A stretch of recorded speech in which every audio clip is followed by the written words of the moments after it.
ਜਵਾਨੀ ਦੇ ਵਿੱਚ ਅਗਰ ਬਲੱਡ ਪ੍ਰੈਸ਼ਰ ਹੈ ਤੇ ਸਮਝ ਲਓ ਅੰਦਰ ਗੁਰਦਿਆਂ ਦਾ ਮਸਲਾ ਹੈ, ਜਦ ਤੱਕ ਉਹ ਸਾਬਤ ਨਹੀਂ ਹੁੰਦਾ। ਇੱਥੇ ਇੱਕ ਮਰੀਜ਼ ਆ ਰਿਹਾ, ਉਹਨੂੰ ਹਾਰਟ ਅਟੈਕ ਹੈ ਜਾਂ ਗੁਰਦਿਆਂ ਦਾ ਮਸਲਾ, ਉਹ ਸਿਗਰਟ ਹਾਲੇ ਵੀ ਪੀ ਰਿਹਾ। ਜਿਹੜੀ ਵੀ ਕੋਈ ਬਿਮਾਰੀ ਹੈ, ਚਾਹੇ ਉਹ ਜਿਗਰ ਦੀ ਹੈ, ਚਾਹੇ ਉਹ ਫੇਫੜਿਆਂ ਦੀ ਹੈ, ਚਾਹੇ ਉਹ ਦਿਲ ਦੀ ਹੈ, ਚਾਹੇ ਉਹ ਸ਼ੂਗਰ ਹੈ, ਬਲੱਡ ਪ੍ਰੈਸ਼ਰ ਹੈ ਜਾਂ ਕੋਈ TB ਹੈ ਜਾਂ ਕੋਈ ਵੀ ਬਿਮਾਰੀ ਹੈ, ਉਹਦਾ ਅਲਟੀਮੇਟਲੀ ਅਸਰ ਗੁਰਦਿਆਂ ਤੇ ਆਉਂਦਾ ਜੀ। ਜਦ ਤੱਕ ਗੁਰਦੇ ਦੀ ਕਮਜ਼ੋਰੀ 100 ਦੇ ਵਿੱਚੋਂ 40% ਤੋਂ ਜ਼ਿਆਦਾ ਨਹੀਂ ਹੋ ਜਾਂਦੀ, ਅਲਾਮਤਾਂ ਹੀ ਨਹੀਂ ਆਉਂਦੀਆਂ।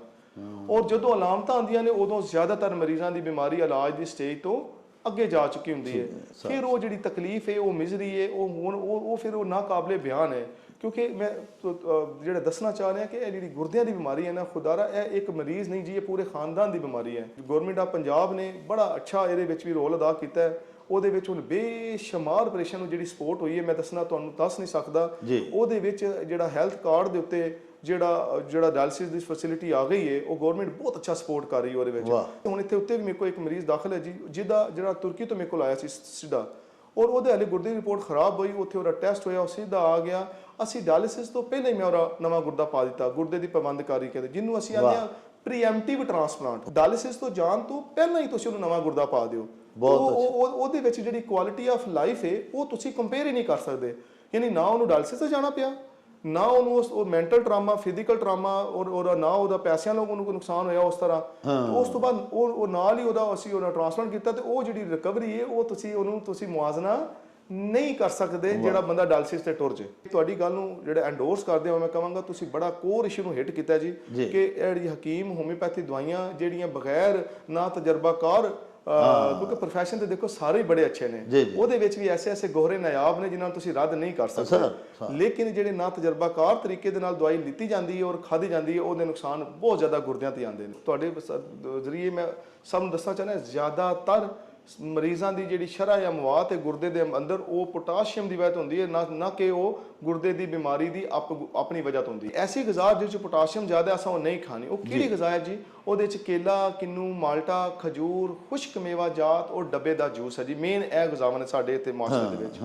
ਅੱਲਾ ਵੀ ਤੁਹਾਨੂੰ ਜਜ਼ਾ ਦੇ। ਇਹ ਤੁਹਾਡੇ ਜ਼ਰੀਏ ਜਿਹੜਾ ਪੈਗਾਮ ਮੈਂ ਦੇਣਾ ਚਾਹ ਰਿਹਾ ਕਿ ਜਿਹੜੇ ਜਿੰਨੇ ਨੇ ਨਾ ਸਾਡੇ ਇਹ ਪ੍ਰੀਜ਼ਰਵੇਟਿਵ ਫੂਡ ਜਿਹੜੇ ਆ ਜੀ, ਇਹ ਜ਼ੁਲਮ ਜੀ। ਇਹਦੇ ਵਿੱਚ ਜਿਹੜਾ ਫੂਡ ਪ੍ਰੀਜ਼ਰਵੇਟਿਵ ਜਿਹੜਾ ਯੂਜ਼ ਹੁੰਦਾ, ਜਿਹੜੀ ਖੁਰਾਕ ਖਰਾਬ ਨਾ ਹੋਏ, ਇਹ ਜਿਹੜਾ ਅਸੀਂ ਬਰਗਰਸ ਔਰ ਪੀਜ਼ੇ ਔਰ ਇਹ ਚੀਜ਼ਾਂ ਖਾਣੇ, ਇਹ ਜਿਹੜਾ ਮੀਟ ਆਮ ਤੌਰ ਤੇ ਜਿਹੜਾ ਫਰੈਸ਼ ਹੋਏ ਤੇ ਹੋਰ ਗੱਲ ਹੈ ਜੀ। ਉਹ ਪ੍ਰੀਜ਼ਰਵ ਮੀਟ ਲੈਣ ਦੇ ਤਾਂ ਉਹਦੇ ਵਿੱਚ ਉਹ ਫਾਸਫੇਟ ਹੁੰਦਾ ਜੀ। ਇਸ ਹਸਪਤਾਲ ਦੇ ਵਿੱਚ ਤੁਹਾਨੂੰ ਇੱਕ ਛੱਤ ਥੱਲੇ तमाम शोबाजात ਦੇ इंतहाई काबल और सीनियर तरीन डॉक्टर्स का पैनल लभेगा। Emergency round the clock specialist जो डॉक्टर होंगे वही करेंगे, 24 घंटे एमरजेंसी सर्विस होंगे जी। एक आम बंदा जो अपने वालदैन या अजीज़ो अकारब का एक अच्छा इलाज करना चाहता है तो खालिद इंटरनेशनल हॉस्पिटल के उन्होंने यह चीज़ नहीं होएगी कि पता नहीं मेरा बिल कितना बन जाना है। वार्ड AC है, एयर कंडीशन वार्ड है, और उत्थे वो हर वो सहूलत है जी, जिस तरह सेंट्रल ऑक्सीजन है, जिस तरह मॉनिटरिंग की सहूलत है, वो सारी की सारी वो उस तरह ही है जिस तरह एक VIP एक प्रोटोकॉल पेशेंट ਨੂੰ मतलब एक होना चाहिए। ਜਿਹੜਾ ਬੰਦਾ ਇੱਕ ਸਾਡੇ ਜਿਹੜਾ VIP ਕਲਚਰ ਹੈ ਜੀ, ਸਾਡੇ ਲਈ ਜਿਹੜਾ ਆਮ ਬੰਦਾ ਹੈ ਉਹ ਜ਼ਿਆਦਾ ਖਾਸ ਹੈ ਜੀ। ਜਿਹੜਾ ਖਾਸ ਹੈ ਉਹ ਤਾਂ ਜ਼ਬਰਦਸਤੀ ਖਾਸ ਹੈ ਨਾ ਜੀ। ਸਾਡੀ ਆਪਣੀ ਸਿਹਤ ਸਾਡੀ ਪ੍ਰਾਇੋਰਟੀ ਨਹੀਂ ਹੈ ਜੀ। ਇਹ ਮਤਲਬ ਸਾਡੀ ਆਪਣੀ ਸਿਹਤ ਅਸੀਂ ਕੁਰਬਾਨ ਕਰਨੇ ਆ ਔਰ ਬਾਕੀ ਚੀਜ਼ਾਂ 'ਚ ਲੱਗੇ ਰਹਿੰਦੇ ਆ, ਔਰ ਸਭ ਤੋਂ ਜ਼ਿਆਦਾ ਅਸੀਂ ਆਪਣੇ ਆਪ ਨੂੰ ਇਗਨੋਰ ਕਰਨੇ।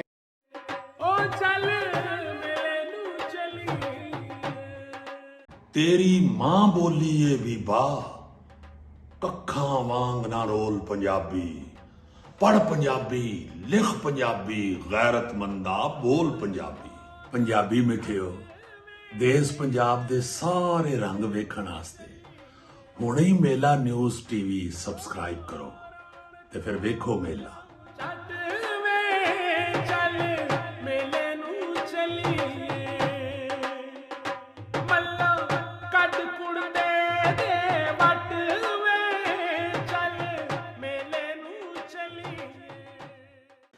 बिस्मिल्लाहिर्रहमानिर्रहीम। शुरू खुदा दे नामों जिस दा जोड़ जवाब न कोई, जिस दी रहमत बख्शिश वाला अंत हिसाब न कोई। दुनिया भर विच वसन वाले पंजाबीओ ते साडे प्यारे वेखण वालिओ, अस्सलामु अलैकुम, सत श्री अकाल, नमस्कार ते ढेर ढेर सलामा। साहिबो अज असी एक बड़ा ही स्पैशल विलॉग लैके तुहाडी खिदमत दे विच हाज़र होए हैं। अज दे बाशऊर ते आगही बख्श दौर दे विच ਯਕੀਨਨ ਇਹ ਗੱਲ ਤੁਹਾਡੇ ਕਾਈਂਡ ਨੋਟਿਸ ਦੇ ਵਿੱਚ ਹੋਵੇਗੀ ਕਿ ਸਾਡੇ ਪਿਆਰੇ ਪਾਕਿਸਤਾਨ ਦੇ ਵਿੱਚ ਪਿਆਰਿਓ 2 ਕਰੋੜ ਤੇ ਤਕਰੀਬਨ 20 ਲੱਖ ਅਫਰਾਦ ਜਿਹੜੇ ਨੇ ਉਹ ਗੁਰਦਿਆਂ ਦੀਆਂ ਮੁxtਲਿਫ ਬਿਮਾਰੀਆਂ ਦੇ ਵਿੱਚ ਮੁਬਤਲਾ ਨੇ। ਇਹ ਗੱਲ ਹੋਰ ਵੀ ਤਸ਼ਵੀਸ਼ਨਾਕ ਹੈ ਕਿ ਹਰ ਸਾਲ 22,000 ਤੋਂ ਲੈ ਕੇ ਤੇ 25,000 ਤੱਕ ਗੁਰਦਿਆਂ ਦੇ ਅਜਿਹੇ ਮਰੀਜ਼ ਹੁੰਦੇ ਨੇ ਜਿਨ੍ਹਾਂ ਦੇ ਗੁਰਦੇ ਮੁਕੰਮਲ ਫੇਲ ਹੋ ਜਾਂਦੇ ਨੇ ਤੇ ਉਹਨਾਂ ਨੂੰ ਫਿਰ ਡਾਇਲਿਸਿਸ ਤੇ ਜਾਣਾ ਪੈਂਦਾ ਹੈ।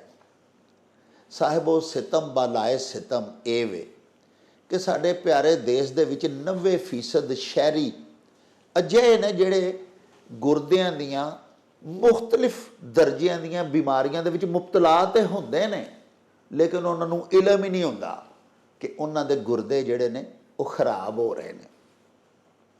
ਸਾਹਿਬੋ ਸਾਡੇ ਸ਼ਹਿਰ ਗੁਜਰਾਂਵਾਲਾ ਦੇ ਸ਼ੋਹਰਾ ਆਫਾਕ ਨੈਫਰੋਲੋਜਿਸਟ ਨੇ ਪ੍ਰੋਫੈਸਰ ਡਾਕਟਰ ਉਸਮਾਨ ਖਾਲਦ ਚੀਮਾ ਸਾਹਿਬ।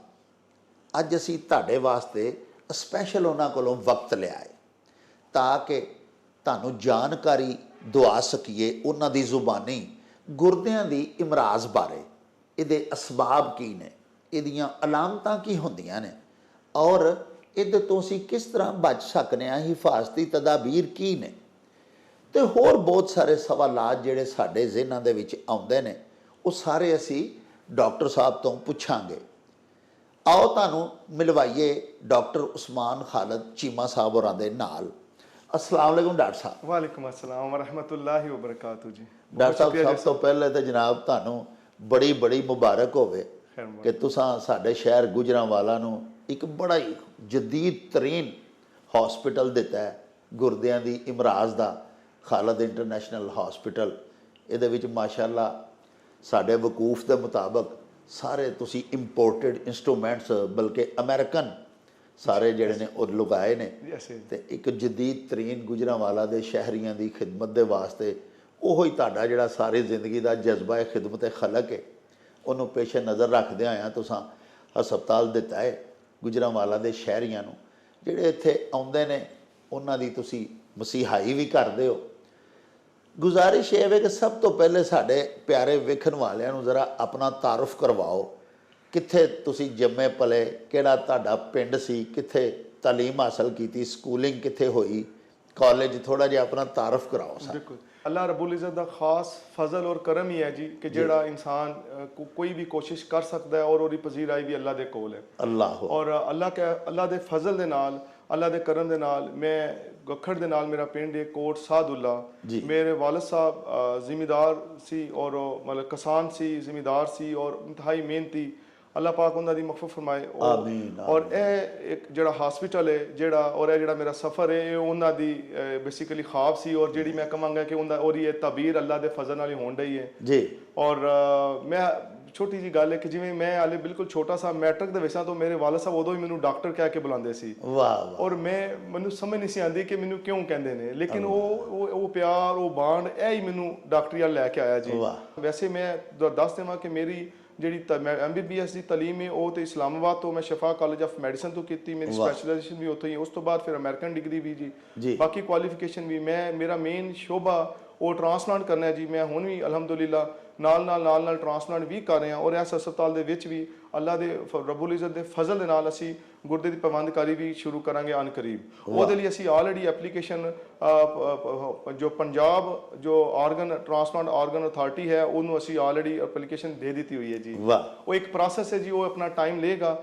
ਔਰ ਦੂਸਰੇ ਨੰਬਰ ਦੇ ਉੱਤੇ ਇਹ ਹਸਪਤਾਲ ਜਿਹੜਾ ਹੈ ਜੀ ਇਹਦੇ ਵਿੱਚ ਤਮਾਮ ਸਾਡੇ ਕੋਲ ਇਸ ਟਾਈਮ ਤਕਰੀਬਨ 35 ਦੇ ਕਰੀਬ ਮੈਡੀਕਲ ਸਪੈਸ਼ਲਿਸਟ ਔਰ ਹਰ ਪਲਮੋਨੋਲੋਜਿਸਟ, ਮਿਹਦੇ ਦਾ ਡਾਕਟਰ, ਜਿਗਰ ਦਾ ਡਾਕਟਰ, ਉਸ ਤੋਂ ਦਿਮਾਗ ਦੇ ਸਰਜਰੀ, ਯੂਰੋਲੋਜੀ, ਨੈਫਰੋਲੋਜੀ, ਪਲਮੋਨੋਲੋਜੀ, ਗੈਸਟ੍ਰੋਐਂਟਰੋਲੋਜੀ, ਮਤਲਬ ਹਰ ਸ਼ੋਭਾ ਦੇ ਡਾਕਟਰ।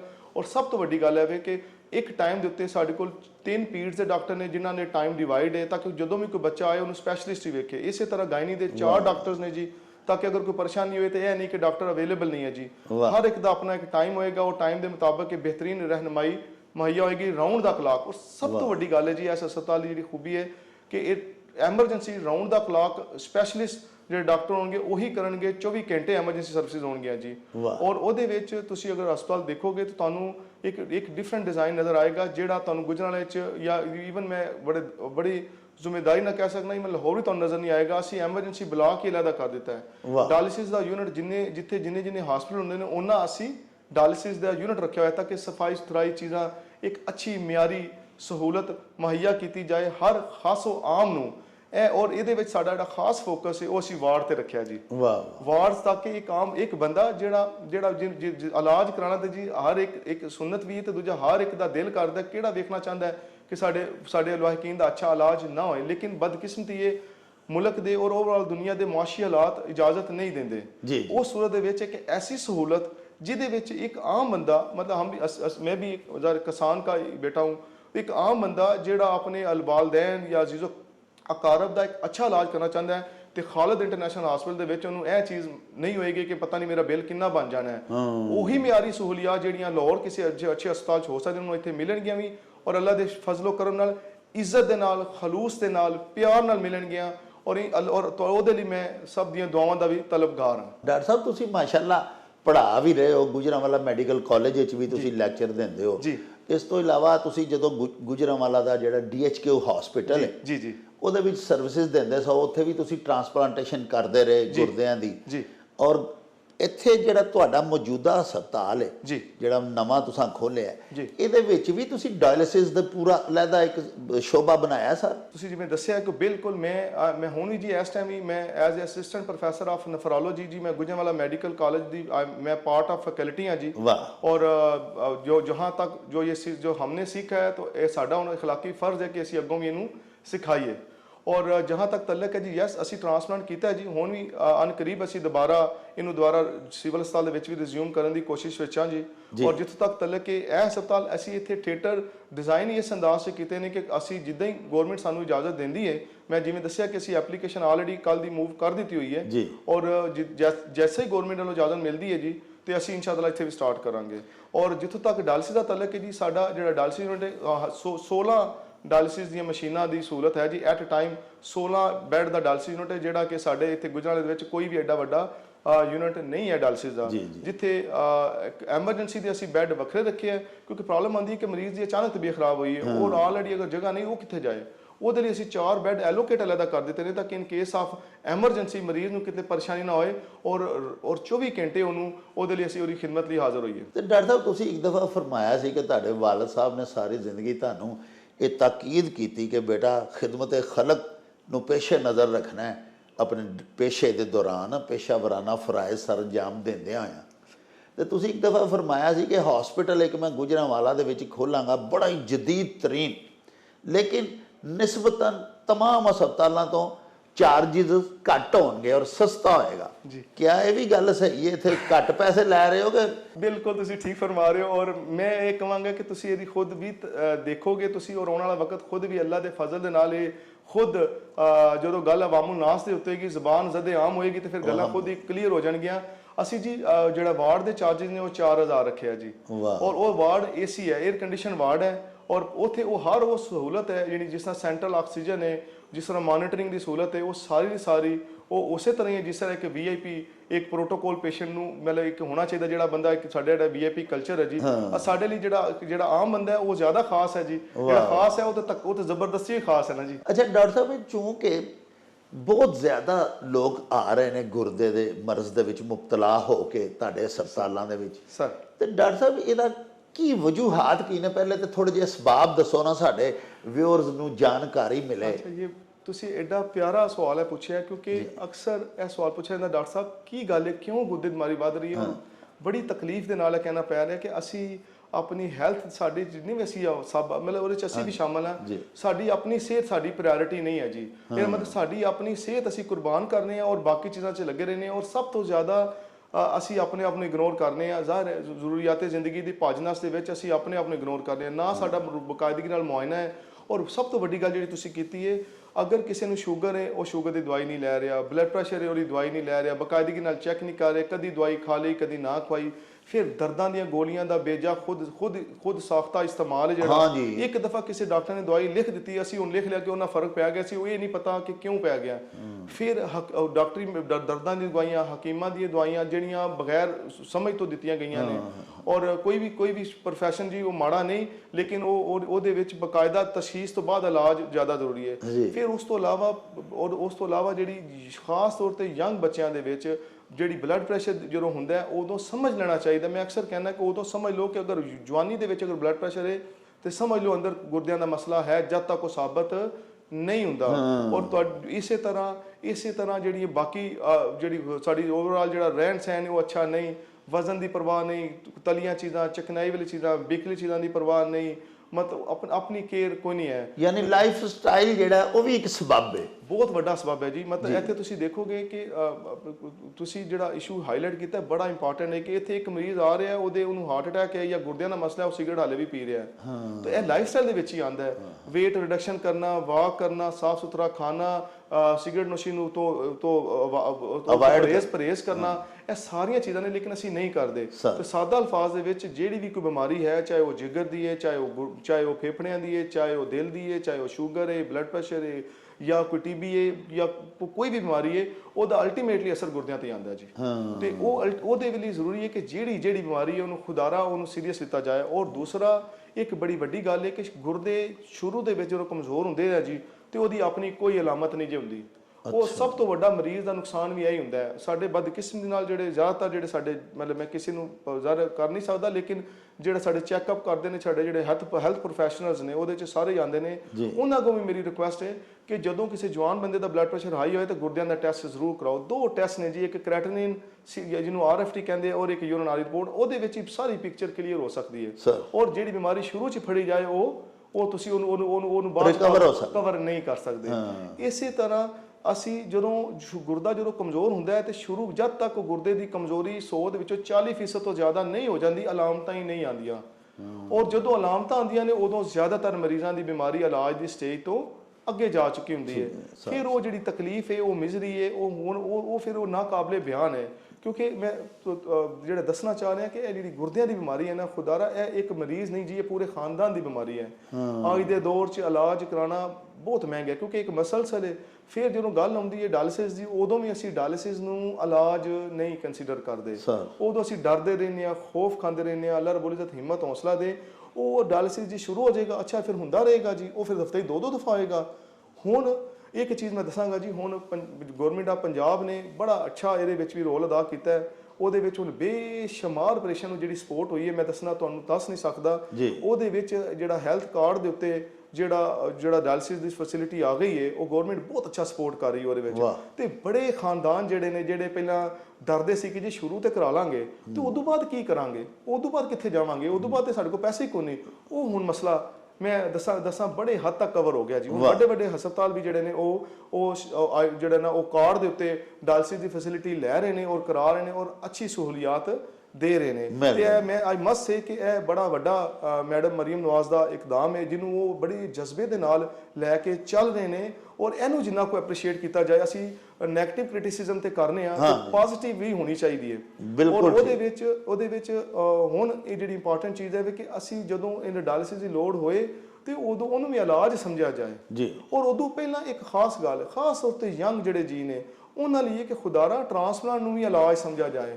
ਮਤਲਬ ਜੈਸੇ ਹੁਣ ਇੱਥੇ ਉੱਤੇ ਵੀ ਮੇਰੇ ਕੋਲ ਇੱਕ ਮਰੀਜ਼ ਦਾਖਲ ਹੈ ਜੀ, ਜਿਹੜਾ ਤੁਰਕੀ ਤੋਂ ਮੇਰੇ ਕੋਲ ਆਇਆ ਸੀ ਸਿੱਧਾ, ਔਰ ਉਹਦੇ ਹਾਲੇ ਗੁਰਦੇ ਦੀ ਰਿਪੋਰਟ ਖਰਾਬ ਹੋਈ, ਉੱਥੇ ਉਹਦਾ ਟੈਸਟ ਹੋਇਆ, ਉਹ ਸਿੱਧਾ ਆ ਗਿਆ। ਅਸੀਂ ਡਾਇਲਿਸਿਸ ਤੋਂ ਪਹਿਲਾਂ ਹੀ ਮੈਂ ਉਹਦਾ ਨਵਾਂ ਗੁਰਦਾ ਪਾ ਦਿੱਤਾ, ਗੁਰਦੇ ਦੀ ਪਾਬੰਦਕਾਰੀ ਕਹਿੰਦੇ, ਜਿਹਨੂੰ ਅਸੀਂ ਆਂਦੇ ਆ ਪ੍ਰੀਐਮਪਟਿਵ ਟ੍ਰਾਂਸਪਲਾਂਟ, ਕਿ ਟ੍ਰਾਂਸਪਲਾਂਟ ਦੀ ਲੋੜ ਹੈ, ਡਾਇਲਿਸਿਸ ਤੋਂ ਜਾਣ ਤੋਂ ਪਹਿਲਾਂ ਹੀ ਤੁਸੀਂ ਉਹਨੂੰ ਨਵਾਂ ਗੁਰਦਾ ਪਾ ਦਿਓ। ਉਹਦੇ ਵਿੱਚ ਜਿਹੜੀ ਕੁਆਲਿਟੀ ਆਫ ਲਾਈਫ ਹੈ ਉਹ ਤੁਸੀਂ ਕੰਪੇਅਰ ਹੀ ਨਹੀਂ ਕਰ ਸਕਦੇ। ਯਾਨੀ ਨਾ ਉਹਨੂੰ ਡਾਇਲਿਸਿਸ ਤੇ ਜਾਣਾ ਪਿਆ, ਨਾ ਉਹਨੂੰ ਉਹ ਮੈਂਟਲ ਟਰਾਮਾ, ਫਿਜ਼ੀਕਲ ਟਰਾਮਾ, ਔਰ ਨਾ ਉਹਦਾ ਪੈਸਿਆਂ ਨਾਲ ਉਹਨੂੰ ਕੋਈ ਨੁਕਸਾਨ ਹੋਇਆ ਉਸ ਤਰ੍ਹਾਂ। ਉਸ ਤੋਂ ਬਾਅਦ ਉਹ ਨਾਲ ਹੀ ਅਸੀਂ ਉਹਦਾ ਟ੍ਰਾਂਸਪਲਾਂਟ ਕੀਤਾ, ਤੇ ਉਹ ਜਿਹੜੀ ਰਿਕਵਰੀ ਹੈ ਉਹ ਤੁਸੀਂ ਮੁਆਜ਼ਨਾ ਨਹੀਂ ਕਰ ਸਕਦੇ ਜਿਹੜਾ ਬੰਦਾ ਡਾਇਲਿਸਿਸ ਤੇ ਟੁਰ ਜੇ ਜੀ। ਤੇ ਉਹ ਇਹ ਵੀ ਇੱਕ ਬੜੀ ਜ਼ਰੂਰੀ ਚੀਜ਼ ਹੈ ਜਿਹੜੀ ਸਾਨੂੰ ਸਾਡੇ ਨੋਟਿਸ 'ਚ ਹੋਣੀ ਚਾਹੀਦੀ ਹੈ, ਇਲਮ 'ਚ ਹੋਣੀ ਚਾਹੀਦੀ ਹੈ। ਜੀ ਸਰ।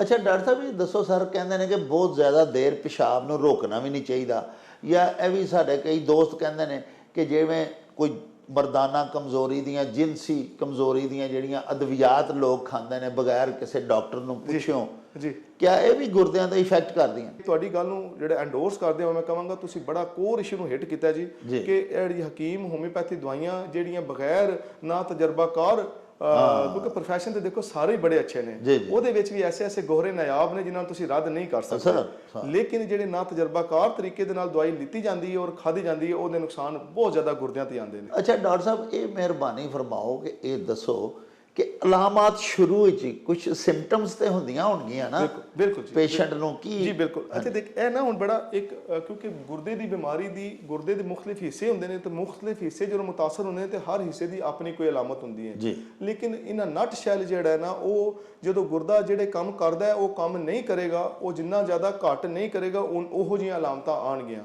ਉਹਦੇ ਵਿੱਚ ਪਿਸ਼ਾਬ ਦਾ ਜਦੋਂ ਘੱਟ ਆਣਾ ਔਰ ਜਾਂ ਸੋਜਨ ਦਾ ਆਣਾ, ਇਹ ਦੋਨੋਂ ਗੱਲਾਂ ਆਪਸ ਵਿੱਚ ਮਿਲਦੀਆਂ ਨੇ। ਇੱਕ ਮਰੀਜ਼ ਜਿਹੜੇ ਗੁਰਦੇ ਕਮਜ਼ੋਰ ਹੋਣਗੇ, ਪਿਸ਼ਾਬ ਜ਼ਰਾ ਘੱਟ ਆਏਗਾ ਤੇ ਨਾਲ ਹੀ ਸੋਜਾਂ ਆਉਣੀਆਂ ਸ਼ੁਰੂ ਹੋ ਜਾਣਗੀਆਂ। ਸੋਜਾਂ ਫਿਰ ਅੱਖਾਂ ਤੇ ਆਉਣਗੀਆਂ, ਸਵੇਰੇ ਉੱਠੇਗਾ ਚਿਹਰਾ ਸੁੱਜਿਆ ਹੋਏਗਾ, ਜਾਂ ਪੈਰ ਲੰਬਾ ਸਫ਼ਰ ਕਰੇਗਾ ਜਾਂ ਲਟਕਾਏਗਾ ਤਾਂ ਪੈਰ ਸੁੱਜੇ ਹੋਣਗੇ। ਇਹ ਇੱਕ ਤੇ ਅਲਾਮਤ ਹੈ ਬੜੀ ਕੀਮਤੀ ਹੈ, ਜਿਹੜੀ ਇਹਨੂੰ ਅਸੀਂ ਹਰ ਸੂਰਤ ਯਾਦ ਰੱਖਣਾ ਹੈ ਤੇ ਬੜੀਆਂ ਜਾਨਾਂ ਬਚਾਈਆਂ ਜਾ ਸਕਦੀਆਂ। ਦੂਸਰੇ ਨੰਬਰ ਦੇ ਉੱਤੇ ਜਿਹੜਾ ਉਹ ਪਿਸ਼ਾਬ ਦੀ ਰੰਗ ਦਾ ਤਬਦੀਲ ਹੋਣਾ, ਉਹ ਵੀ ਕਈ ਬਿਮਾਰੀਆਂ ਨੂੰ ਜ਼ਾਹਿਰ ਕਰਦੀਆਂ ਨੇ ਕਿ ਪੈਪਸੀ ਰੰਗ ਦਾ, ਕੋਕੋ ਕੋਲਾ ਰੰਗ ਦਾ ਪਿਸ਼ਾਬ ਅਗਰ ਆ ਰਿਹਾ, ਮਿੱਟੀ ਰੰਗ ਦਾ ਆ ਰਿਹਾ ਹੈ, ਇਸੇ ਤਰ੍ਹਾਂ ਜਾਂ ਪਿਸ਼ਾਬ 'ਚ ਖੂਨ ਆ ਰਿਹਾ ਜਾਂ ਪਿਸ਼ਾਬ 'ਚ ਚਰਬੀ ਜੀ ਆ ਰਹੀ, ਜਿਹਨੂੰ ਅਸੀਂ ਆਨੇ ਫਰਾਥੀ ਯੂਰਨ ਕਹਿੰਦੇ ਆ, ਝੇਗ ਵਾਲਾ ਯੂਰਨ ਆ ਰਿਹਾ, ਉਹ ਪ੍ਰੋਟੀਨ ਵਾਲੀ ਬਿਮਾਰੀਆਂ ਦੀ ਅਲਾਮਤ ਹੁੰਦੀ ਹੈ। ਇਸੇ ਤਰ੍ਹਾਂ ਪਿਸ਼ਾਬ ਦੇ ਵਿੱਚ ਖੂਨ ਆਪਣੀ ਬਿਮਾਰੀਆਂ ਹੁੰਦੀਆਂ ਨੇ, ਉਸ ਜਦੋਂ ਮਰੀਜ਼ ਦੱਸਦਾ ਜਾਂ ਅਸੀਂ ਪੁੱਛਦੇ ਹਾਂ ਨਾਲ ਹੀ ਪਤਾ ਲੱਗ ਜਾਂਦਾ ਇਹਨੂੰ ਇਹ ਵਾਲੀ ਬਿਮਾਰੀ ਦਾ ਐਸਪੈਕਟ ਹੈ, ਫਿਰ ਉਸ ਤਰ੍ਹਾਂ ਇਨਵੈਸਟੀਗੇਸ਼ਨ ਤੁਰ ਪੈਂਦੀ ਹੈ। ਇਸੇ ਤਰ੍ਹਾਂ ਭੁੱਖ ਦਾ ਘੱਟ ਲੱਗਣਾ, ਜਿਸਮ ਖਾਰਿਸ਼ ਦਾ ਹੋਣਾ, ਬਗੈਰ ਕਿਸੇ ਵਜ੍ਹਾ ਤੋਂ ਵਜ਼ਨ ਦਾ ਘੱਟ ਹੋਣਾ ਜੀ, ਇਹ ਵੀ ਗੁਰਦੇ ਦੀ ਬਿਮਾਰੀ ਦੀ ਇੱਕ ਅਲਾਮਤ ਹੈ। ਇਸੇ ਤਰ੍ਹਾਂ ਹੱਡੀਆਂ ਦੀ, ਪੱਠਿਆਂ ਦੀ ਦਰਦਾਂ ਦਾ ਹੋਣਾ, ਇਸੇ ਅੰਦਾਜ਼ ਦੇ ਵਿੱਚ ਜਿਹੜਾ ਨਾ ਤੁਹਾਡਾ ਸਾਹ ਦਾ ਫੁੱਲਣਾ, ਤੁਹਾਡਾ ਜਿਹੜਾ ਨਾ ਉਸ ਤੋਂ ਇਲਾਵਾ ਤੁਹਾਡੀ ਜਿਹੜੀ ਇਹ ਤੁਸੀਂ ਇਹ ਕਹਿ ਲਓ ਕਿ ਰੋਜ਼ਮਰਾ ਦੀ ਮਾਮੂਲਾਤ ਦੇ ਵਿੱਚ ਤੁਹਾਡਾ ਲੇਕ ਆਫ એનર્ਜੀ ਦਾ ਹੋਣਾ, ਇਹ ਸਾਰੀਆਂ ਹੀ ਅਲਾਮਤਾਂ ਜਿਹੜੀਆਂ ਨੇ ਗੁਰਦੇ ਦੀ ਬਿਮਾਰੀਆਂ ਨੇ। ਹੁਣ ਤੁਸੀਂ ਜ਼ਰਾ ਗੌਰ ਕਰੋਗੇ, ਇਹਨਾਂ 'ਚ ਕੋਈ ਵੀ ਗੁਰਦੇ ਦੀ ਆਪਣੀ ਨਹੀਂ, ਮਾਸਵਾਏ ਚੰਦ ਪਿਸ਼ਾਬ ਦੀ ਅਲਾਮਤਾਂ ਤੋਂ ਇਲਾਵਾ, ਤੇ ਉਹ ਇਸੇ ਲਈ ਮਰੀਜ਼ ਜਿਹੜਾ ਨਾ ਉਹ ਸਹੀ ਟਾਈਮ ਤੇ ਗਾਈਡ ਨਹੀਂ ਹੋ ਪਾਉਂਦਾ ਜਾਂ ਉਹਨੂੰ ਪਤਾ ਹੀ ਨਹੀਂ ਚੱਲਦਾ, ਤੇ ਉਹ ਵਿਚਾਰਾ ਜਦੋਂ ਪਹੁੰਚਦਾ ਗੁਰਦੇ ਦੇ ਡਾਕਟਰ ਕੋਲ ਜ਼ਿਆਦਾਤਰ ਉਹਨੇ ਬਿਮਾਰੀ ਆਪਣੀ ਅਸਰ ਦਿਖਾ ਚੁੱਕੀ ਹੁੰਦੀ ਹੈ। ਡਾਕਟਰ ਸਾਹਿਬ ਇਹ ਦੱਸੋ ਕਿ ਚਲੋ ਪੇਸ਼ੈਂਟ ਤੇ ਆਪਣੀ ਬਿਮਾਰੀ ਲੈ ਕੇ ਤੁਹਾਡੀ ਖਿਦਮਤ ਜਦੋਂ ਹਾਜ਼ਰ ਹੁੰਦਾ ਹੈ, ਇੱਥੇ ਆਉਂਦਾ ਹੈ, ਫਿਰ ਤੁਸੀਂ ਉਹਨੂੰ ਸਾਰਾ ਤਸ਼ਖੀਸ ਕਰਕੇ ਤੇ ਫਿਰ ਉਦੋਂ ਬਾਅਦ ਹੀ ਦਵਾਈ ਦੇ ਸਕਦੇ ਹੋ। ਡਾਕਟਰ ਸਾਹਿਬ ਜਦੋਂ ਪਹਿਲੇ ਅਸੀਂ ਜਦੋਂ ਛੋਟੇ ਛੋਟੇ ਹੁੰਦੇ ਹਾਂ, ਸਾਡੇ ਦੇਸ਼ ਪੰਜਾਬ ਵਿੱਚ ਘੜਿਆਂ ਦੀ ਚਾਟੀਆਂ ਦੇ ਲੋਕੀ ਲੱਸੀ ਪੀਂਦੇ ਹਨ, ਘੜਿਆਂ ਦੇ ਪਾਣੀ ਪੀਂਦੇ ਸਨ, ਉਦੋਂ ਤੁਸੀਂ ਦੇਖੋ ਨਾ ਜੀ ਲੋਕੀ ਆਖਦੇ ਹੁੰਦੇ ਹਨ ਕਿ ਜਵਾਂ ਦਾ ਸਤੂ ਪੀਓ, ਠੰਡੇ ਹੁੰਦੇ ਨੇ, ਪਿਸ਼ਾਬ ਖੁੱਲ੍ਹ ਕੇ ਆ ਜਾਣਾ, ਲੱਸੀ ਚਾਟੀ ਦੀ ਪੀਣੀ, ਪਿਸ਼ਾਬ ਖੁੱਲ੍ਹ ਗਿਆ, ਇਹ ਚੀਜ਼ਾਂ ਹੁਣ ਅਸੀਂ ਤਰਕ ਕਰ ਚੁੱਕੇ ਹਾਂ, ਅਸੀਂ ਉਹ ਗਜ਼ਾਵਾਂ ਵੀ ਨਹੀਂ ਨਾ ਰਹੀਆਂ ਸਨ। ਮੈਂ ਇਹ ਚਾਹੁੰਦਾ ਸਾਂ ਕਿ ਤੁਸੀਂ ਗਾਈਡ ਕਰੋਗੇ ਵੀ ਗਜ਼ਾ ਕਿਹੜੀ ਮੁਜ਼ਰ ਹੈ ਗੁਰਦਿਆਂ ਵਾਸਤੇ, ਕੁਛ ਐਸੀਆਂ ਚੀਜ਼ਾਂ ਹੋਣਗੀਆਂ ਜਿਹੜੀਆਂ ਜ਼ਰਰ ਆਸਾਨ। ਜੀ ਤੁਸੀਂ ਬੜਾ ਹੀ ਹਾਟ ਟਾਪਿਕ ਡਿਸਕਸ ਕੀਤਾ, ਕਿਉਂਕਿ ਗੁਜਰਾਂਵਾਲੇ ਦੇ ਵਿੱਚ ਬਹਿ ਕੇ ਖੁਰਾਕ ਨੂੰ ਦੱਸਣਾ ਔਰ ਖੁਰਾਕ ਨੂੰ ਬੰਦ ਕਰਨਾ ਬੜੀ ਜ਼ਰੂਰਤ ਦਾ ਕੰਮ ਹੈ ਜੀ। ਇੱਥੇ ਤੇ ਮਰੀਜ਼ ਡਾਇਲਿਸਿਸ ਲਈ ਵੀ ਨਹੀਂ ਮੰਨਦਾ ਜਿੰਨੀ ਦੇਰ ਤੱਕ ਉਹਦੀ ਭੁੱਖ ਬੰਦ ਨਹੀਂ ਹੁੰਦੀ। ਤਾਂ ਕਹਿਣ ਦਾ ਮਕਸਦ ਹੈ ਕਿ ਜਿੱਥੇ ਨਾਰਮਲੀ ਗੁਰਦਾ ਜਿਸਮ ਦੇ ਅੰਦਰ ਜ਼ਹਿਰੀਲਾ ਮਾਦਾ ਖਾਰਜ ਕਰਦਾ ਹੈ, ਤੇ ਪੋਟਾਸ਼ੀਅਮ ਵੀ ਗੁਰਦੇ ਦੀ ਜ਼ਿੰਮੇਵਾਰੀ ਉਹਨੂੰ ਜਿਸਮ ਚੋਂ ਕੱਢਣਾ, ਤੇ ਗੁਰਦਾ ਜਦੋਂ ਕਮਜ਼ੋਰ ਹੁੰਦਾ ਹੈ, ਪੋਟਾਸ਼ੀਅਮ ਦਾ ਖਰਾਜ ਨਹੀਂ ਹੁੰਦਾ, ਉਸ ਸੂਰਤ ਦੇ ਵਿੱਚ ਸਭ ਤੋਂ ਜ਼ਿਆਦਾ ਜਿਹੜੀ ਸ਼ਰ੍ਹਾ ਮਵਾਤ ਗੁਰਦੇ ਦੇ ਮਿਰਚ 'ਚ ਹੁੰਦੀ, ਉਹ ਪੋਟਾਸ਼ੀਅਮ ਦੇ ਜ਼ਿਆਦਾ ਹੋਣ ਦੀ ਵਜ੍ਹਾ ਤੋਂ ਹੀ ਹੁੰਦੀ ਹੈ। ਔਰ ਮਿਹਰਬਾਨੀ ਕਰਕੇ ਇਹਨੂੰ ਬਹੁਤ ਸੀਰੀਅਸ ਲੈਣਾ ਹੈ ਕਿ ਐਸੀ ਗ਼ਜ਼ਾ ਜਿਹਦੇ 'ਚ ਪੋਟਾਸ਼ੀਅਮ ਜ਼ਿਆਦਾ ਅਸਾਂ ਉਹ ਨਹੀਂ ਖਾਣੀ। ਉਹ ਕਿਹੜੀ ਗ਼ਜ਼ਾ ਹੈ ਜੀ? ਉਹਦੇ 'ਚ ਕੇਲਾ, ਕਿੰਨੂ, ਮਾਲਟਾ, ਖਜੂਰ, ਖੁਸ਼ਕ ਮੇਵਾ ਜਾਤ ਔਰ ਡੱਬੇ ਦਾ ਜੂਸ ਹੈ ਜੀ। ਮੇਨ ਇਹ ਗ਼ਜ਼ਾਵਾਂ ਨੇ ਸਾਡੇ ਇੱਥੇ ਮੁਆਸ਼ਰੇ ਦੇ ਵਿੱਚ। ਫਿਰ ਉਸ ਤੋਂ ਬਾਅਦ ਐਸੀ ਗ਼ਜ਼ਾ ਕਿਹੜੀ ਗੁਰਦੇ ਨੂੰ ਨੁਕਸਾਨ ਦਿੰਦੀ ਹੈ, ਉਹਦੇ 'ਚ ਨਮਕ ਦੇ ਔਰ ਗੋਸ਼ਤ ਦਾ ਇਸਤੇਮਾਲ ਹੈ ਜੀ। ਹੁਣ ਇਹ ਇੱਕ ਬੜੀ ਵੱਡੀ ਕਨਫਿਊਜ਼ਨ ਹੈ ਕਿ ਜਿੱਥੇ ਅਸੀਂ ਪਰੇਸ਼ਾਨੀ ਦੇ ਨਾਲ ਬਿਲਕੁਲ ਹੀ ਬੰਦ ਕਰ ਦਿੰਦੇ ਹਾਂ ਜੀ, ਉਹ ਬੜਾ ਹੀ ਜ਼ੁਲਮ ਹੈ ਜੀ। ਉਹ ਮਰੀਜ਼ ਆਹਿਸਤਾ ਆਹਿਸਤਾ ਬਿਲਕੁਲ ਕਮਜ਼ੋਰ ਹੋ ਜਾਂਦਾ ਜੀ। ਉਹ ਫਿਰ ਅਲਟੀਮੇਟਲੀ ਹੌਲੀ ਹੌਲੀ ਇੰਨਾ ਕਮਜ਼ੋਰ ਹੋ ਜਾਂਦਾ ਕੋਈ ਇਵਨ ਕੱਲ ਨੂੰ ਵਾਸ਼ ਦੇ ਕਾਬਿਲ ਵੀ ਨਹੀਂ ਰਹਿੰਦਾ। ਤੇ ਕਹਿਣ ਦਾ ਮਕਸਦ ਹੈ ਕਿ ਜੀ ਬੰਦ ਘੱਟ ਕਰਨਾ ਹੈ, ਬਿਲਕੁਲ ਬੰਦ ਨਹੀਂ, ਲੇਕਿਨ ਨਮਕ ਔਰ ਗੋਸ਼ਤ ਦਾ ਇਸਤੇਮਾਲ ਬੜਾ ਮਨਾਸਬ, ਯਾਨੀ ਇੱਕ ਅੱਧੀ ਛੋਟੀ ਜਿਹੀ ਬੋਟੀ ਹਫਤੇ 'ਚ ਖਾ ਸਕਦੇ ਹਾਂ 0.9 ਗ੍ਰਾਮ ਪਰ kg ਪਰ ਵੀਕ ਦੇ ਹਿਸਾਬ ਦੇ ਨਾਲ। ਤੇ ਬਾਕੀ ਜਿਹੜਾ ਦੁੱਧ ਦਹੀਂ ਦਾ ਇਸਤੇਮਾਲ, ਡੇਅਰੀ ਪ੍ਰੋਡਕਟਸ ਨੇ, ਸਾਦਾ ਅਲਫਾਜ਼ ਅਗਰ ਕਰੀਏ, ਕਿਉਂਕਿ ਇਹ ਬੜੀ ਲੰਬਾ ਚੌੜਾ ਟਾਪਿਕ ਹੈ, ਲੇਕਿਨ ਸਾਦਾ ਅਲਫਾਜ਼ 'ਚ ਜਦੋਂ ਗੁਰਦਾ ਕਮਜ਼ੋਰ ਹੁੰਦਾ ਹੈ, ਜਿਹਨੂੰ ਅਸੀਂ CKD ਕਹਿੰਦੇ ਆ, ਜਿਹੜੀ ਵਾਪਸੀ ਜਿਹਦੇ 'ਚ ਵਾਪਸੀ ਨਹੀਂ ਹੁੰਦੀ, ਉਹਨੂੰ ਕਰੋਨਿਕ ਕਿਡਨੀ ਡਿਜ਼ੀਜ਼ ਕਹਿੰਦੇ ਆ, ਉਹਦੇ ਵਿੱਚ ਜਦੋਂ ਤੁਸੀਂ ਆ ਜਾਂਦੇ ਹੋ ਤਾਂ ਫਿਰ ਦੁੱਧ ਦਹੀਂ ਦਾ ਇਸਤੇਮਾਲ ਵੀ ਮਨਾ ਨਹੀਂ ਹੈ, ਬੜਾ ਮੁਨਾਸਬ ਕਰਨਾ ਹੈ, ਕਿਉਂਕਿ ਉਹਦੇ 'ਚ ਫਾਸਫੇਟ ਹੁੰਦਾ ਹੈ। ਔਰ ਇੱਕ ਅੱਲਾ ਵੀ ਤੁਹਾਨੂੰ ਜਜ਼ਾ ਦੇ। ਇਹ ਤੁਹਾਡੇ ਜ਼ਰੀਏ ਜਿਹੜਾ ਪੈਗਾਮ ਮੈਂ ਦੇਣਾ ਚਾਹ ਰਿਹਾ ਕਿ ਜਿਹੜੇ ਇਹ ਜਿੰਨੇ ਨੇ ਨਾ ਸਾਡੇ ਇਹ ਪ੍ਰੀਜ਼ਰਵੇਟਿਵ ਫੂਡ ਜਿਹੜੇ ਆ ਜੀ, ਇਹ ਜ਼ੁਲਮ ਜੀ। ਇਹਦੇ ਵਿੱਚ ਜਿਹੜਾ ਫੂਡ ਪ੍ਰੀਜ਼ਰਵੇਟਿਵ ਜਿਹੜਾ ਯੂਜ਼ ਹੁੰਦਾ, ਜਿਹੜੀ ਖੁਰਾਕ ਖਰਾਬ ਨਾ ਹੋਏ, ਇਹ ਜਿਹੜਾ ਅਸੀਂ ਕਿ ਬਰਗਰਸ ਔਰ ਪੀਜ਼ੇ ਔਰ ਇਹ ਚੀਜ਼ਾਂ ਖਾਣੇ, ਇਹ ਜਿਹੜਾ ਮੀਟ ਆਮ ਤੌਰ ਤੇ ਜਿਹੜਾ ਫਰੈਸ਼ ਹੋਏ ਤੇ ਹੋਰ ਗੱਲ ਹੈ। ਜੇ ਉਹ ਪ੍ਰੀਜ਼ਰਵ ਮੀਟ ਲੈਂਦੇ ਨੇ ਤਾਂ ਉਹਦੇ ਵਿੱਚ ਉਹ ਫਾਸਫੇਟ ਹੁੰਦਾ ਜੀ, ਉਹ ਵੀ ਸਿਹਤ ਲਈ ਤੇ ਗੁਰਦਿਆਂ ਲਈ ਬਿਲਕੁਲ ਅੱਛਾ ਨਹੀਂ ਹੈ ਜੀ। ਤਾਂ ਇਹ ਚੰਦ ਗੁਜ਼ਾਰਿਸ਼ਾਤ ਨੇ, ਇਹਦੇ ਵਿੱਚ ਬਹੁਤ ਜ਼ਰੂਰੀ ਹੈ ਤੇ ਅਮਲ ਕਰਨਾ। ਬਾਕੀ ਫਿਰ ਹਰ ਮਰੀਜ਼ ਦੀ ਆਪਣੀ ਬਿਮਾਰੀ ਹੈ, ਉਹ ਆਪਣੀ ਬਿਮਾਰੀ ਦੇ ਹਿਸਾਬ ਨਾਲ ਖੁਰਾਕ ਆਪਣੀ ਆਪਣੀ ਤਰਤੀਬ ਹੈ ਜੀ। ਤੇ ਡਾਕਟਰ ਸਾਹਿਬ ਫਿਰ ਕੋਈ ਐਸੀਆਂ ਚੀਜ਼ਾਂ ਜਿਹੜੀਆਂ ਗੁਰਦੇ ਵਾਸਤੇ ਹੈਲਦੀ ਹੁੰਦੀਆਂ ਨੇ, ਉਹ ਖਾਏ ਬੰਦਾ, ਐਸੀਆਂ ਗ਼ਜ਼ਾਵਾਂ ਵੀ ਦੱਸੋ। ਅੱਛਾ, ਇਹ ਵੀ ਬੜਾ ਅੱਛਾ ਤੁਹਾਡਾ ਸਵਾਲ ਜੇ। ਮੈਂ ਸਾਰੇ ਚੁਣ ਕੇ ਤੁਹਾਡੇ ਸਵਾਲ ਨੇ ਜਿਹੜਾ ਅਸੀਂ ਜਵਾਬ ਦੇਣਾ ਬੜੀ ਖੁਸ਼ੀ ਨਾਲ ਮੈਂ ਦੇਵਾਂਗਾ। ਗੁਰਦੇ ਦੇ ਮਰੀਜ਼ ਅੰਦਰ ਕੋਈ ਐਸੀ ਗ਼ਜ਼ਾ ਨਹੀਂ ਜਿਹੜੀ ਇਹ ਨੈਟ ਦੇ ਉੱਤੇ ਮੇਰੇ ਹਿਸਾਬ ਦੇ ਨਾਲ ਹਰ ਬੰਦਾ ਆਪਣਾ ਹੀ ਇੱਕ ਫਲਸਫਾ ਲੈ ਕੇ ਬੈਠਾ ਹੋਇਆ ਹੈ। ਪੋਟਾਸ਼ੀਅਮ ਵਾਲੀ ਗ਼ਜ਼ਾ, ਨਮਕ ਔਰ ਗੋਸ਼ਤ ਤੋਂ ਇਲਾਵਾ ਹਰ ਚੀਜ਼ ਗੁਰਦੇ ਵਾਲਾ ਮਰੀਜ਼ ਖਾ ਸਕਦਾ ਹੈ ਇਤਦਾਲ ਦੇ ਨਾਲ। ਹੁਣ ਹਰ ਚੀਜ਼ ਤੋਂ ਮੁਰਾਦ ਹੈ ਵੀ ਹੁਣ ਜਿਹਨੂੰ ਸ਼ੂਗਰ ਹੈ, ਜ਼ਾਹਿਰ ਉਹਨੇ ਸ਼ੂਗਰ ਵਾਲੀ ਚੀਜ਼ਾਂ ਨੇ ਤੇ ਇhtiyat ਕਰਨੀ ਹੈ, ਅਦਰਵਾਈਜ਼ ਕੋਈ ਸ਼ੈ ਮਨਾ ਨਹੀਂ। ਔਰ ਕੋਈ ਚੀਜ਼ ਐਸੀ ਨਹੀਂ ਜਿਹੜੀ ਖਾਸ ਗੁਰਦਿਆਂ ਨੂੰ ਤਾਕਤ ਵੀ ਦੇਵੇ। ਨਾਰਮਲ ਗ਼ਜ਼ਾ ਰੱਖਣੀ ਹੈ ਔਰ ਨਾਰਮਲ ਤਰੀਕੇ ਨਾਲ ਖਾਣਾ ਹੈ ਔਰ ਉਹਦੀ ਇhtiyat ਕਰਨੀ ਹੈ। ਡਾਕਟਰ ਸਾਹਿਬ ਇਹ ਦੱਸੋ ਆਕਾ ਕਿ ਜਦੋਂ ਗੁਰਦੇ ਬੰਦੇ ਦੇ ਖਰਾਬ ਹੁੰਦੇ ਨੇ ਤੇ ਤੁਸੀਂ ਫਰਮਾਇਆ ਕਿ ਜਿਲਦ ਦੇ ਉੱਤੇ ਵੀ ਅਸਰਾਤ ਆਉਂਦੇ ਨੇ, ਤੇ ਉਹਦਾ ਵੀ ਤੁਹਾਡੇ ਹਸਪੀਟਲ ਦੇ ਵਿੱਚ ਸਕਿਨ ਦਾ ਵੀ ਕੋਈ ਅਲੱਗਾ ਸ਼ੋਭਾ ਵੀ ਹੈ? ਬਿਲਕੁਲ, ਤੁਸੀਂ ਬੜਾ ਸਹੀ ਟਾਪਿਕ ਕੀਤਾ। ਔਰ ਸਕਿਨ ਦਾ ਜਿਹੜਾ ਸ਼ੋਭਾ ਜੀ, ਉਹ ਤੇ ਖਾਸ ਤੋਹਫਾ ਜੇ ਖਾਲਿਦ ਇੰਟਰਨੈਸ਼ਨਲ ਹਸਪੀਟਲ ਹੈ ਜੀ, ਉਹਦੇ ਵਿੱਚ ਡਾਕਟਰ ਮੁਨੱਜ਼ਾ ਉਸਮਾਨ ਹੈ, वो जी FCPS ਡਰਮਾਟੋਲੋਜੀ, MRCP ਡਰਮਾਟੋਲੋਜੀ, ਔਰ ਉਹ ਇੱਕ ਖਾਸ ਪੂਰੇ ਦਾ ਪੂਰਾ ਸਕਿਨ ਕੇਅਰ ਆਪਣੀ ਜਗ੍ਹਾ, ਉਹਦੇ ਨਾਲ ਐਸਥੈਟਿਕ ਦਾ ਇੱਕ ਬੜਾ ਟਾਪ ਕਲਾਸ ਜਿਹੜਾ ਨਾ ਜੀ ਉਹ ਸੈਂਟਰ ਬਣਿਆ ਜੀ। ਉਹ ਤੁਹਾਨੂੰ ਤੁਸੀਂ ਦੇਖੋਗੇ ਤੇ ਹੈਰਾਨ ਹੋ ਜਾਓਗੇ ਕਿ ਇੰਤਹਾਈ ਮਿਆਰੀ ਮਸ਼ੀਨਾਂ ਇੱਥੇ ਔਰ ਐਸੀਆਂ ਕਿ ਜਿੱਥੇ ਉੱਤੇ ਇਲਾਜ ਕਰਾ ਕੇ ਤੁਹਾਨੂੰ ਖੁਦ ਪਤਾ ਚੱਲ ਜਾਏਗਾ ਕਿ ਇਹ ਇਲਾਜ ਹੋਇਆ, ਬਜਾਏ ਕਿ ਮਤਲਬ ਉਹ ਮਿਆਰੀ ਸਹੂਲਤ ਨਾ ਲਵੇ ਤੇ ਫਾਇਦਾ ਕੋਈ ਨਹੀਂ ਜੀ। ਔਰ ਸਕਿਨ ਅੱਜ ਦੇ ਦੌਰ ਦੇ ਵਿੱਚ ਤੁਸੀਂ ਸਕਿਨ ਤੋਂ ਬਗੈਰ ਤੇ ਚੱਲ ਹੀ ਨਹੀਂ ਸਕਦੇ ਜੀ, ਖਾਸ ਤੌਰ ਤੇ ਸੂਰਤ ਹਾਲ ਹੀ ਨਹੀਂ ਹੈ। ਔਰ ਹੁਣ ਤੇ ਈਵਨ ਔਰਤਾਂ ਦੇ ਬਜਾਏ ਮਰਦਾਂ 'ਚ ਵੀ ਬੜਾ ਰੁਝਾਨ ਹੈ ਸਕਿਨ ਕੇਅਰ ਦਾ ਉੱਤੇ। ਤੇ ਜੀ ਸਕਿਨ ਦੇ ਉੱਤੇ ਖਾਸ ਇੱਕ ਪੂਰਾ ਐਸਥੈਟਿਕ ਕਲੀਨਿਕ ਹੈ ਜੀ। ਔਰ ਇਹਦੇ ਨਾਲ ਹਰ ਸ਼ੋਭਾਜਾਤ ਦੇ ਡਾਕਟਰ, ਜਿਸ ਤਰ੍ਹਾਂ ਮੈਂ ਜ਼ਿਕਰ ਕੀਤਾ ਸੀ ਕਿ ਗਾਇਨੀ ਕੇ ਡਾਕਟਰ, ਬੱਚਿਆਂ ਦੇ ਡਾਕਟਰ, ਸਰਜਨਸ, ਤੁਹਾਨੂੰ ਪੀੜਸ ਦੇ, ਤੁਹਾਡੇ ਛਾਤੀ ਦੇ, ਔਰ ਸਾਡੇ ਇੱਥੇ ਮਤਲਬ ਲਾਹੌਰ ਤੋਂ ਸਾਡੇ ਨਿਊਰੋਸਰਜਰੀ ਦੀ ਟੀਮ ਜਿਹੜੀ ਇੱਕ ਗੁਜਰਨ ਲਈ ਖਾਸ ਤੋਹਫਾ ਹੈ, ਜਿਹੜੀ ਪਹਿਲਾਂ ਇੱਥੇ ਨਿਊਰੋਸਰਜਰੀ ਮੈਂ ਸਮਝਦਾ ਬਹੁਤ ਜ਼ਿਆਦਾ ਮਹਿਰੂਮ ਹੈ। ਸਾਡੀ ਲਾਹੌਰ ਦੀ ਜਿਹੜੀ ਟੀਮ ਹੈ ਜੀ ਨਿਊਰੋਸਰਜਰੀ ਦੀ, ਉਹ ਜੀ ਇੱਥੇ ਆਪਣੀ ਸਰਵਿਸਿਜ਼ ਦੇਣਾ ਸ਼ੁਰੂ ਨਾ ਕਰ ਦਿੱਤੀਆਂ ਹੋਈਆਂ ਨੇ।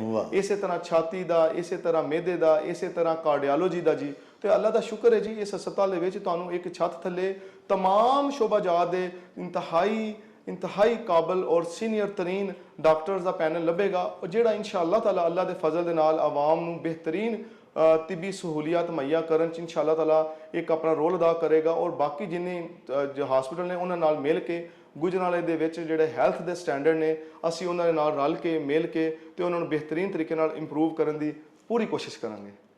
ਲਓ ਜੀ ਪਿਆਰਿਓ, ਤੁਸੀਂ ਸਾਡੇ ਅੱਜ ਦੇ ਉਚੇਚੇ ਪ੍ਰਾਹੁਣੇ ਗੁਜਰਾਂਵਾਲਾ ਸ਼ਹਿਰ ਦੇ ਮਾਰੂਫ ਡਾਕਟਰ ਨੈਫਰੋਲੋਜਿਸਟ ਡਾਕਟਰ ਉਸਮਾਨ ਖਾਲਿਦ ਚੀਮਾ ਹੋਰਾਂ ਦੀਆਂ ਬੜੀਆਂ ਹੀ ਇਨਫੋਰਮੇਟਿਵ ਗੱਲਾਂ ਬਾਤਾਂ ਸੁਣੀਆਂ। ਮੈਨੂੰ ਯਕੀਨ ਹੈ ਕਿ ਸਾਡੇ ਪਿਆਰੇ ਵੇਖਣ ਵਾਲਿਆਂ ਨੂੰ ਡਾਕਟਰ ਸਾਹਿਬ ਦੀਆਂ ਗੱਲਾਂ ਤੋਂ ਬਹੁਤ ਜ਼ਿਆਦਾ ਜਾਣਕਾਰੀ ਤੇ ਮਾਲੂਮਾਤ ਮਿਲੀਆਂ ਹੋਣਗੀਆਂ। ਸਾਹਿਬੋ, ਸਾਡੇ ਸ਼ਹਿਰ ਗੁਜਰਾਂਵਾਲੇ ਦਾ ਇਹ ਜਦੀਦ ਤਰੀਨ ਹਸਪਤਾਲ ਜਿਹਦਾ ਕਿ ਨਾਂ ਖਾਲਿਦ ਇੰਟਰਨੈਸ਼ਨਲ ਹਸਪੀਟਲ ਹੈ, ਇਹ ਗੁਜਰਾਂਵਾਲਾ ਦੀ ਮਾਰੂਫ ਰਿਹਾਇਸ਼ੀ ਕਲੋਨੀ ਗਾਰਡਨ ਟਾਊਨ ਦੇ ਬਿਲਕੁਲ ਆਪੋਜ਼ਿਟ ਵਾਕਿਆ ਹੈ। ਔਰ ਇੱਥੇ ਅਲਹਮਦੁਲਿਲਾ तमाम ਇਮਰਾਜ਼ ਦੇ ਸਪੈਸ਼ਲਿਸਟ ਡਾਕਟਰਸ ਮੌਜੂਦ ਹੁੰਦੇ ਨੇ। ਡਾਕਟਰ ਸਾਹਿਬ ਨੇ ਤੁਹਾਨੂੰ ਦੱਸਿਆ ਕਿ ਰਾਉਂਡ ਦਾ ਕਲਾਕ ਇੱਥੇ ਅਲਹਮਦੁਲਿਲਾ ਸਰਵਿਸਿਜ਼ ਮੁਯੱਸਰ ਨੇ ਔਰ ਨਿਸਬਤਨ ਘੱਟ ਚਾਰਜਿਸ ਦੇ ਉੱਤੇ। ਇਹ ਬੜੀ ਵੱਡੀ ਗੱਲ ਹੈ ਕਿਉਂਕਿ ਡਾਕਟਰ ਸਾਹਿਬ ਜਿਹੜੇ ਨੇ ਉਹਨਾਂ ਨੂੰ ਇਹ ਇਦਰਾਕ ਹੈ, ਉਹਨਾਂ ਨੂੰ ਇਹ ਅਹਿਸਾਸ ਹੈ ਕਿ ਸਾਡੇ ਆਮ ਆਦਮੀ ਦੀ ਕੂਵਤ ਖਰੀਦ ਇੰਤਹਾਈ ਘੱਟ ਹੈ। ਸਾਡਾ ਬੰਦਾ ਤੇ ਵਿਚਾਰਾ ਰੋਟੀ ਨਹੀਂ 2 ਵਕਤ ਦੀ ਖਾ ਸਕਦਾ, ਤੇ ਪਿਆਰਿਓ ਦਵਾਈਆਂ ਕਿੱਥੋਂ ਖਾਏ ਤੇ ਇਲਾਜ ਕਿੱਥੋਂ ਕਰਾਏ। ਅੱਲਾਹ ਪਾਕ ਡਾਕਟਰ ਸਾਹਿਬ ਦੀ ਨੇਕ ਨਿਯਤੀ ਤੇ ਇਹਨਾਂ ਦਾ ਜਜ਼ਬਾ ਖਿਦਮਤ ਖਲਕ ਜਿਹੜਾ ਉਹਨੂੰ ਭਾਗ ਲਾਏ ਤੇ ਇਹਨਾਂ ਨੂੰ ਜਜ਼ਾ ਦੇ। ਤੇ ਅੱਲਾਹ ਪਾਕ ਸਾਡੇ ਸਾਰੇ ਪਾਕਿਸਤਾਨ ਨੂੰ, ਅਸੀਂ ਜਿੰਨੇ ਪਾਕਿਸਤਾਨੀ ਹਾਂ ਬਲਕਿ ਨਬੀ ਪਾਕ ਦੀ ਸਾਰੀ ਉਮਤ ਨੂੰ ਅੱਲਾਹ ਪਾਕ ਮਹਿਫੂਜ਼ੋ ਮਾਮੂਨ ਰੱਖੇ ਬਿਮਾਰੀਆਂ ਤੋਂ। ਆਮੀਨ ਆਮੀਨ ਅੱਲਾਹ ਪਾਕ ਸਭ ਦਾ ਭਲਾ ਤੇ ਸਭ ਦੀ ਖੈਰ ਕਰੇ। ਆਮੀਨ। ਇਹਦੇ ਨਾਲ ਹੀ ਲਵਾਂਗੇ ਤੁਹਾਡੇ ਤੋਂ ਇਜਾਜ਼ਤ। ਲੈ ਆਓ ਯਾਰ ਹਵਾਲੇ ਰੱਬ ਦੇ ਤੇ ਮੇਲੇ 4 ਦਿਨਾਂ ਦੇ। ਉਸ ਦਿਨ ਈਦ ਮੁਬਾਰਕ ਹੋਸੀ, ਜਿਸ ਦਿਨ ਫੇਰ ਮਿਲਾਂਗੇ। ਰੱਬ ਰਾਖਾ ਤੇ ਅੱਲਾ ਬੇਲੀ। ਅੱਲਾ ਨੇ ਓ ਚੱਲ ਮੇਲੇ ਨੂੰ ਚਲੀਏ।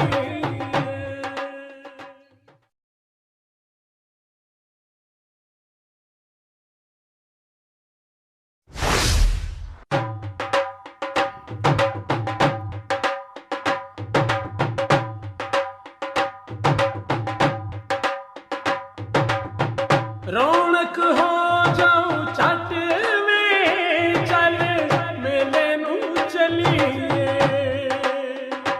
ਓ ਰੌਣਕ ਹੋ ਜਾਊ ਛੱਟ ਵੇ, ਚੱਲ ਮੇਲੇ ਨੂੰ ਚਲੀਏ।